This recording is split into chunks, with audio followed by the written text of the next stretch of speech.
বহুত জিলাৰ বিভিন্ন ঐতিহ্য আছে, কিন্তু ঐতিহ্য প্ৰতিফলিত হোৱা নাই, নামটো বেলেগ ধৰণে হৈ আছে। তেনেকৈ আমি অসমত বহুবিলাক গাঁও আমি নাম বদলাইছিলোঁ, আপোনালোকে জানে। যেনেকৈ আমাৰ ইয়াৰ কালাপাহাৰৰ নাম বদলোৱা হৈছিল, এনেকৈ আমাৰ বহুতবিলাক বহু অঞ্চলত নাম বদলোৱা হৈছিল। আজি সেই শৃংখলাকে আগুৱাই লৈ গৈ ষ্টেট কেবিনেটে আজি আমাৰ কেবিনেটৰ বৈঠকত কৰিমগঞ্জ জিলাৰ নাম আমি শ্ৰীভূমি জিলালৈ শ্ৰীভূমি জিলা বুলি নতুনকৈ নামাংকন কৰিছোঁ। এতিয়াৰ পৰা কৰিমগঞ্জ জিলা শ্ৰীভূমি জিলা হিচাপে নামাংকিত হ'ব আৰু আজি কেবিনেটে তাৰ ওপৰত আমাৰ সিদ্ধান্ত গ্ৰহণ কৰিছে। দ্বিতীয়তে,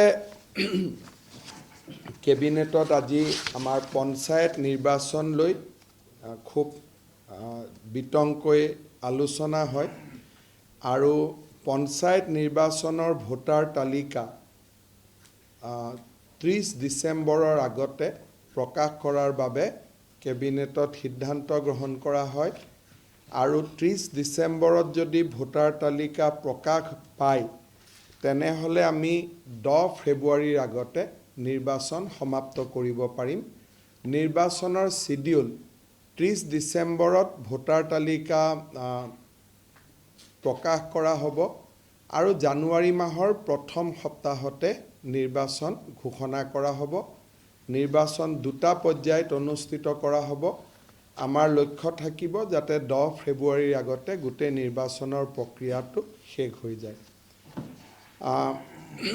তৃতীয় এটা সিদ্ধান্ত আপোনালোকে জানে যে আজিৰ পৰা প্ৰায় 5 বছৰ আগতে আমাৰ অসমত আমি প্ৰথম ইনভেষ্টমেণ্ট ছামিট আমি কৰিছিলোঁ আৰু তাৰ পিছত যোৱা 5 বছৰত আমি ইনভেষ্টমেণ্ট ছামিট কৰা নাই।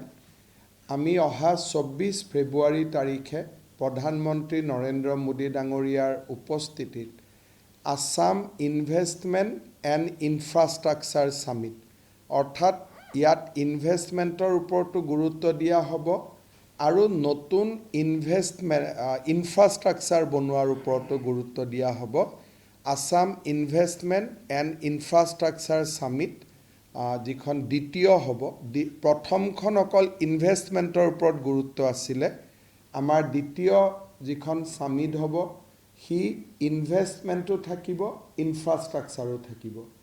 এই ছামিট আমি 24 ফেব্ৰুৱাৰীত কৰিবৰ বাবে সিদ্ধান্ত গ্ৰহণ কৰিছোঁ আৰু ইতিমধ্যে এই দ্বিতীয় ইনভেষ্টমেণ্ট ছামিটখনতো প্ৰধানমন্ত্ৰী নৰেন্দ্ৰ মোদী ডাঙৰীয়াই অংশগ্ৰহণ কৰাৰ কাৰণে সন্মতি প্ৰকাশ কৰিছে আৰু ইয়াৰ ওপৰত বাকী বিভিন্ন ধৰণৰ কাম আমি কৰিব লাগিব।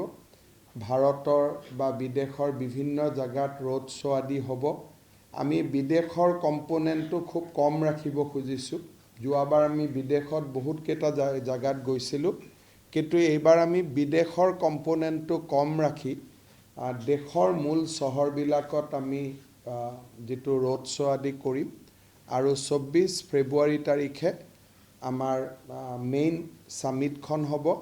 তাৰ ওপৰতো আজি কেবিনেটে সিদ্ধান্ত গ্ৰহণ কৰে আৰু বাকী সৰু সৰু কেইটামান সিদ্ধান্ত আছে, সেইকেইটা আপোনালোকক টুইটাৰ বা ফেচবুকত বা আমাৰ প্ৰেছ ৰিলিজত পাই যাব।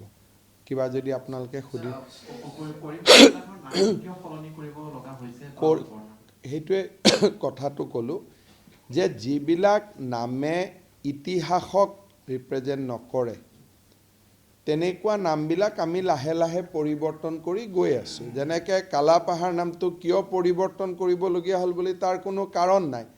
কালাপাহাৰ নামটো আমাৰ অসমীয়া বা বঙালী অভিধান ক'তো পোৱা নাযায়।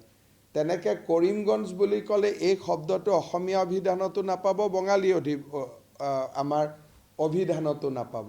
গতিকে জিলা বা গাঁওসমূহৰ নামবিলাক অভিধানিক হওক, যে আমাৰ অভিধানত উল্লেখ থকা নাম হওক। এই কামটো আমি বহুদিনৰ পৰা চলাই আছোঁ। অসমৰ বহুত গাঁৱৰ নাম আমি বদলাইছোঁ। যেনেকৈ এখন আপোনালোকে গম পাব, বৰপেটা জিলাত এখন গাঁৱৰ নাম আছে ভাচেনিচৰ।